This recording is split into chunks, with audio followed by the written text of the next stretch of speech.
In 2008, after a visit to Maryland by Montenegro's Minister of Economic Development, Branimir Gvozdenovic, the capital city of Montenegro, Podgorica, entered into a friendship agreement with Maryland. The agreement was entered into on behalf of Podgorica by Mayor Miomir Mugasha, and on behalf of Maryland by Secretary of State John McDonough. This event laid the foundation for Maryland to establish a trade office in Montenegro, which is the first Western Balkan trade office of any state in the United States. Podgorica is by far the largest city in Montenegro. Almost one-third of Montenegrin citizens live there. It's not only the administrative center of Montenegro, but also its main economic engine. Most of Montenegro's industrial, financial, and commercial base is in Podgorica. To better understand Maryland's relationship with Montenegro, we met with key leaders from Maryland's Office of Secretary of State, the Department of Business and Economic Development, and Maryland's World Trade Center Institute, as well as private businesses. The signing of the friendship agreement was a very positive experience, and I was particularly impressed at the level of involvement on the side of the Montenegrins. The ambassador was there, the mayor of the capital city was there, both had staff members there. And then on our side, I was also impressed because we had Maryland citizenry, Maryland constituents who were very passionate, who were there, who took time from their work days to participate in this. So that was a very positive experience. Now, the key role that we took, and that of course we still work towards, is having had the state officially recognize the relationship between Maryland and the capital city. And once that's made official, I think that really greases the wheels for any other partnerships or relationships, whether it be business or culture, education.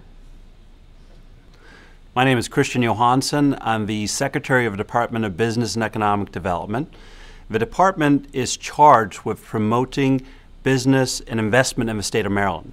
And when I say investment, that's not just limited to traditional industries. It includes things like tourism as well.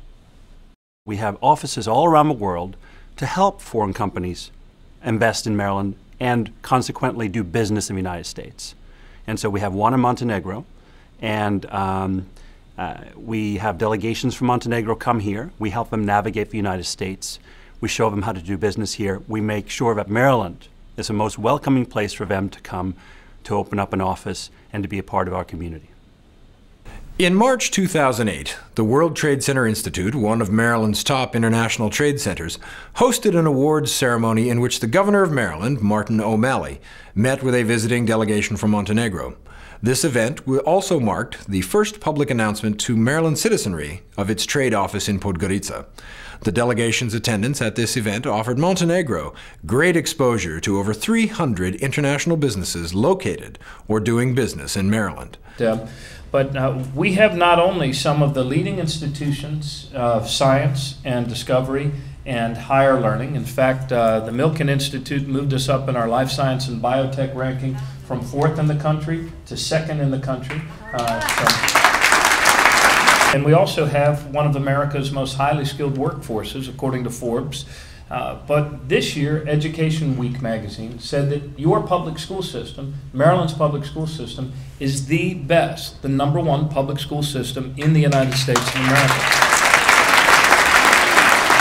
But we are working on developing an international business incubator at College Park.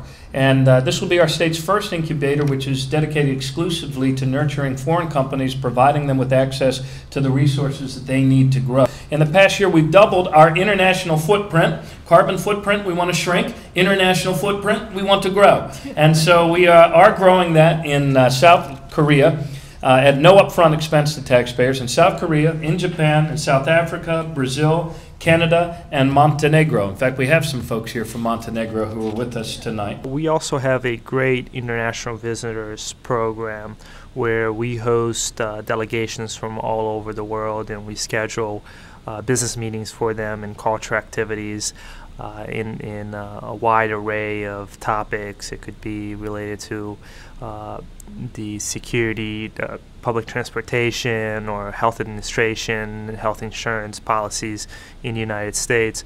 So that is a service that we offer, and we are doing a lot of work with Eastern European countries that are coming to the United States to learn about topics such as public acquisition, public transportation safety, healthcare, and so on. I'm George Perdikakis. I'm Vice President with KCI Technologies, and we are an engineering firm with multiple disciplines, and we employ about 1,200 people, and we are in 13 states. We have offices in 13 states in the United States of America. Well, as a young engineer, I was the project manager on several projects. We built some marinas. We did protection of the shorelines. We worked on the aquarium and the convention center. And we constructed the entire road network of the Inner Harbor development. Well, I remember when I first came to city of Baltimore. It was an area where you went and bought watermelons because they came through vessels from the eastern shores. The buildings were all dilapidated and they needed improvements. And look what it is today. I think that the vision for the Inner Harbor was just a great one.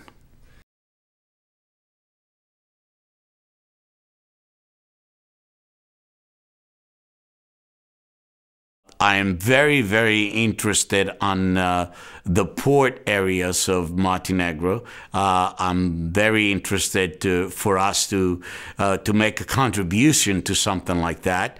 What I'm saying, a professional contribution. And then I'm very interested on the wastewater issues and the solid waste issues that they want to address.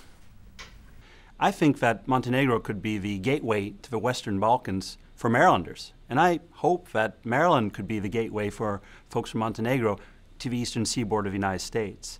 And so there's ways that we can work together.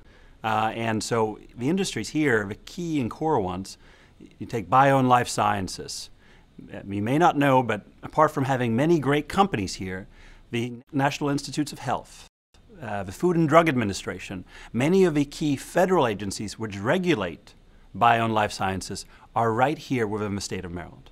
You have a huge strength in aviation and in national security related businesses as well. And so a lot of the key federal agencies that deal with security are here, and so a lot of the companies that support them are here. We're very strong in healthcare. Some of the best medical systems in the world are located in Maryland. For example, both Johns Hopkins Hospital and Health System and the University of Maryland Medical System are two of the top medical centers in the United States. The University of Maryland Medical System is comprised of 9 hospitals and is also home to one of the most highly acclaimed shock trauma centers in the world, the R. Adams Cowley Shock Trauma Center. We had the opportunity to speak with Mark Wasserman, Senior Vice President of the University of Maryland Medical System, about what he thought Maryland's relationship with Podgorica, Montenegro, meant for the medical center, and if the University of Maryland Medical System was receptive to exploring opportunities with Montenegro. Our friends in the Western Balkans would want to know that that the University of Maryland Medical System is among the very finest academic medical centers in the world, that it is growing in reputation, that it's open to international exchange, that it's close to the nation's capital, which I think makes for all kinds of opportunity, and that we would be exploring a relationship together. I'm sure there are many things we should understand and learn from our friends at the other end.